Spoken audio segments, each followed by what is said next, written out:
hello to everybody who is in the spring 2020 memory and memory improvement class or cognitive processes online section. So I decided to put both of you together in one video because the classes run in a pretty much identical manner, just with different course material.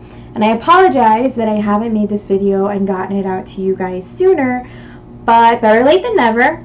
And now you get some sort of idea of who I am and what I expect of you guys for this semester.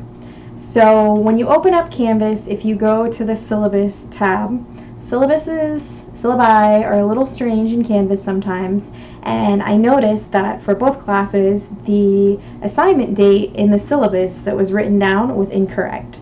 So now if you go and look at your syllabus, you should see my lovely outdated Canvas picture, my contact information, which I prefer that you contact me through Canvas. I understand that since this course is very much a do-it-yourself, at your own pace type of thing, that you might never need to contact me, and you might watch this, you might not watch this, but this might be the only contact we really have for the rest of the semester, and that's okay, as long as you know that you can reach out to me if you do have any questions. So Canvas would be where you would send your everyday questions, and if you were to have some sort of drastic emergency that required you getting a response from me pretty much immediately, that's when it'd be okay to email me at my FIU address. More often than not, I'm not going to get those emergency emails until the end of the semester. My phone number is there. Please don't ever call it. If for some reason you find yourself needing the even more rapid response thing, send me a text message, let me know who you are and what is going on, and I will do my best to help you. But I want you guys to know that in general, there's not going to be too many actual emergencies. Even if you feel like it's an emergency, I do my absolute best to make accommodations and be really understanding. So don't feel like, even if something happens that seems like it's, oh my god, this is going to ruin my semester, that's the actual case. I will work with you. Just write to me. We will take care of it.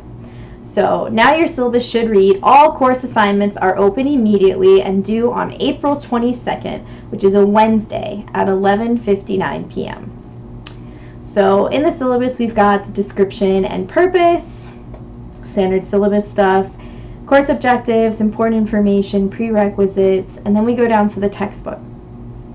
Some people ask me, do I really need to buy the textbook for this class? And my answer is always, there are some ways around it. There are plenty of PowerPoints and supplemental materials that could help you get through the quizzes and get through the final exam without necessarily needing to get the textbook. Also, it's not necessarily required for you to go and buy the newest edition of the textbook either. You can get by with the older edition on 99.9% of occasions. But as an online class and something that is somewhat reading heavy and it is about material that is pretty detailed, my suggestion is to buy the book. I would buy the book, but if you are absolutely scrapped for money, there are some ways around it. So that's really up to you and the risk that you want to take that maybe you don't get by without the book. If you're contemplating it, maybe go in, do a quiz or two, and then kind of gauge from there if you really do need to buy the book after that. So go get them online. If you do get them somewhere cheaper than buying them full price. Expectations of the course, doing well in the course, that is something that's another little paragraph of standard syllabi material. Now, makeup policy.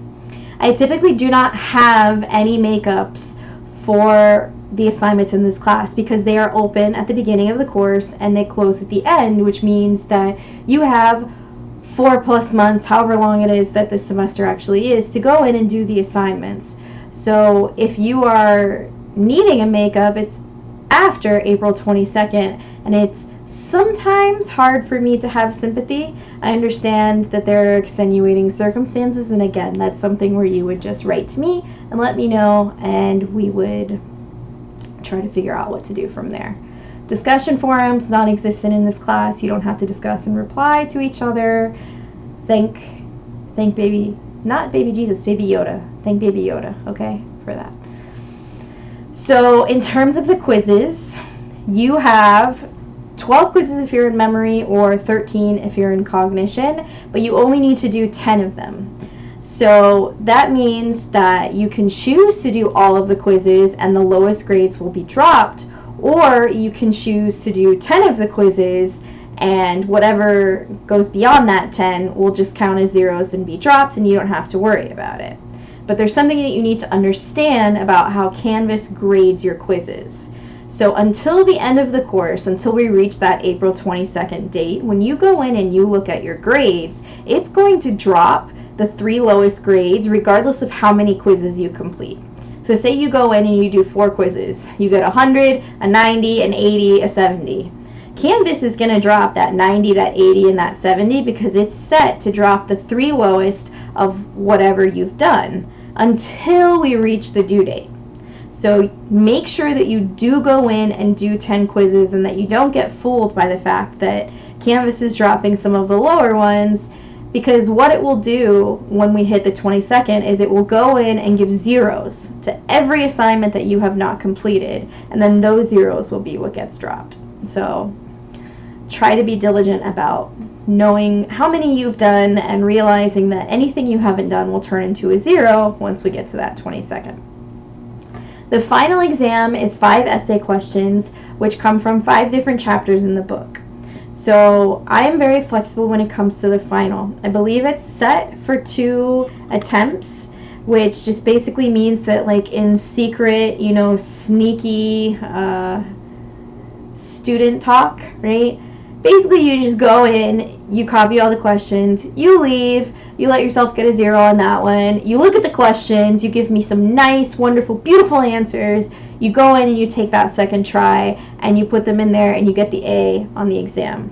Please don't be the person that goes in 30 minutes before it's due, not realizing that everything is going to be an essay question, and then you're like, oh God, this is not going to work for me, because you can't do it that quickly. You're going to need some time to do these answers. They're not hard. They're things that you're more than able to use the textbook for. In fact, I expect you to use the textbook to answer them. So they're not something you should really be stressed about. Now, there is a paper assignment in this class. So what I'm expecting you to do is to go take a look at the list of topics and choose one that interests you. Some topics are a little more difficult than others. Some are extremely easy, and then I end up getting the majority of those as the paper, and I get really sad because I read about the same thing 60 times. But it's okay. They're all there. You go, you pick the one that interests you and you feel like you can discuss the best. So most of them are going to be in a debate format where the question is posed as 2 different sides, like which is better, distributed or mass practice?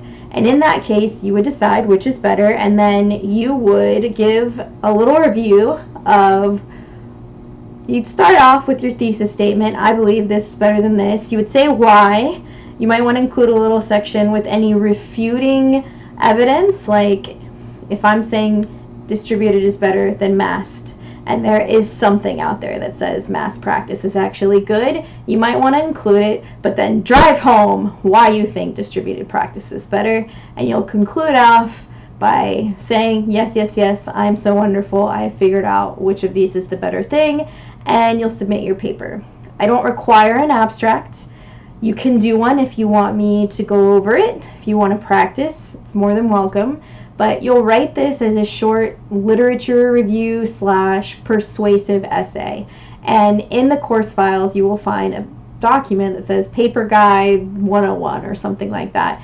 And it goes over the different things that I would be expecting in a good paper, and it goes over how to research articles, to format things, and etc. So a lot of people ask me about the word limit.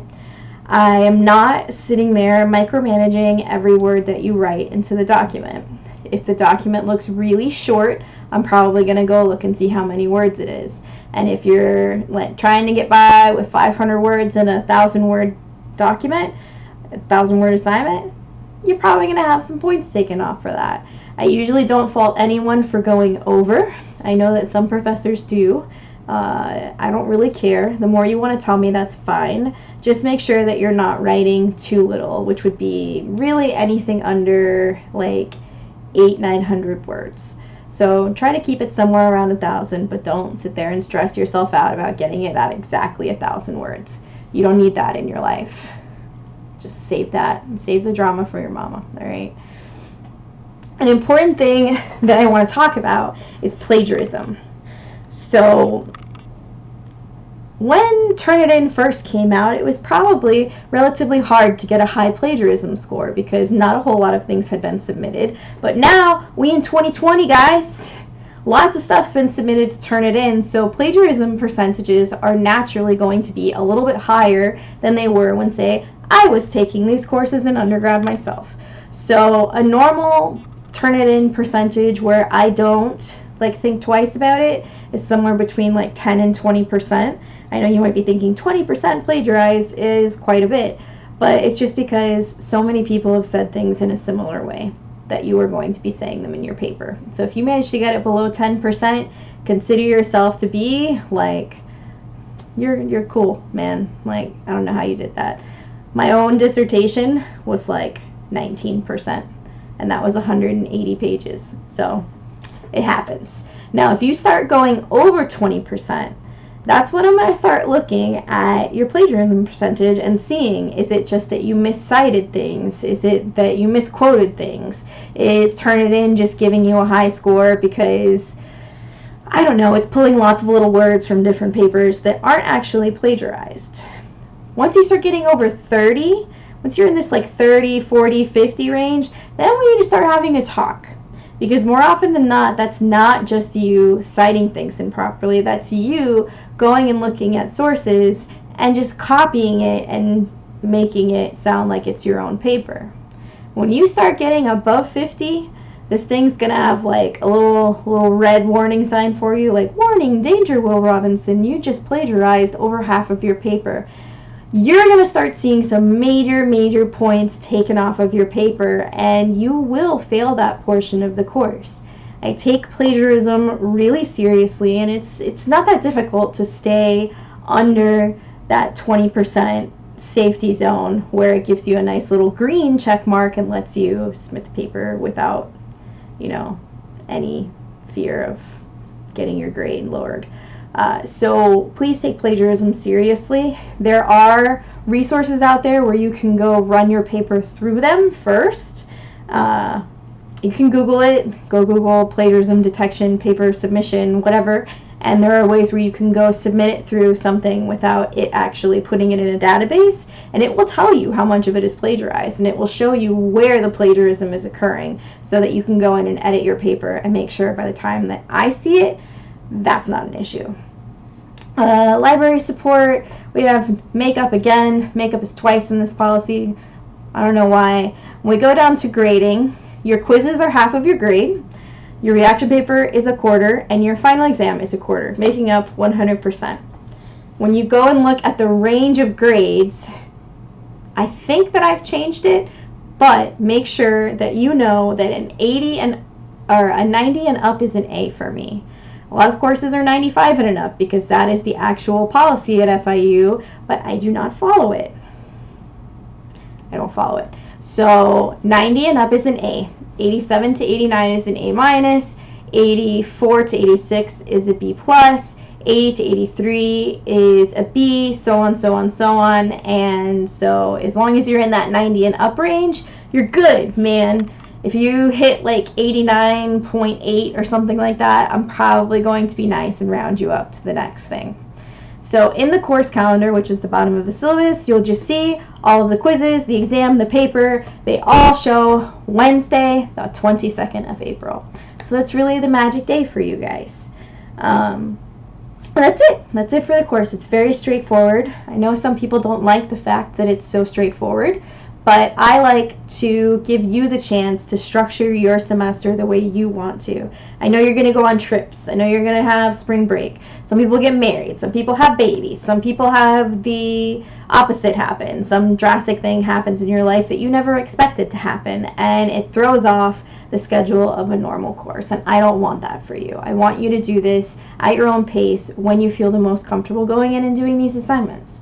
So I'm always here. You can always reach out to me and ask me about anything, so don't hesitate. I'm a giant goofball that's just here, ready and happy to help you. So I hope you have a great semester.